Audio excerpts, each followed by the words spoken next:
Ukipata changamoto ya kisukari ama pressure, basi tambua kuwa figo haipo mbali, kwa sababu watu wengi wanaofanya dialysis sasa hivi, sababu kubwa mbili zilizowapelekea wao wakafanya dialysis. Moja ni kisukari, kwa sababu kisukari kikiwa juu kwenye damu huwa kinaenda kuharibu mishipa ile midogo midogo iliyopo kwenye figo, na tunajua figo kazi yake ni kuchuja uchafu pamoja na sumu mwilini. Ile mishipa ikiharibika, figo itashindwa kufanya kazi yake kabisa na mwishoni itafeli. Lakini sababu ya pili huwa ni pressure ya kupanda. Ule msukumo mkubwa wa damu kwenye mishipa ya figo huwa inaenda kuisababisha ile figo ikazidiwa, lakini mwisho wa siku ikafeli na mgonjwa akahitaji dialysis. Lakini kitu kinachoogopesha zaidi ni kwamba haya magonjwa yote huwa hayatoi dalili za mapema. Mgonjwa anakuja kushtuka pale ambapo miguu imeanza kuvimba, mwili umeanza kuchoka sana, miguu imeanza kufa ganzi, anahisi mapigo ya moyo yanaenda mbio, anaanza kuhisi njaa,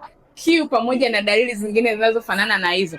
Kwa hiyo ukianza kuona dalili kama hizo, hakikisha unafika hospitalini, unaenda kufanya vipimo, na ukijigundua tayari umeshapata changamoto ya kisukari, tayari umeshapata changamoto ya pressure ama una changamoto ya figo, basi hakikisha unatafuta matibabu haraka sana.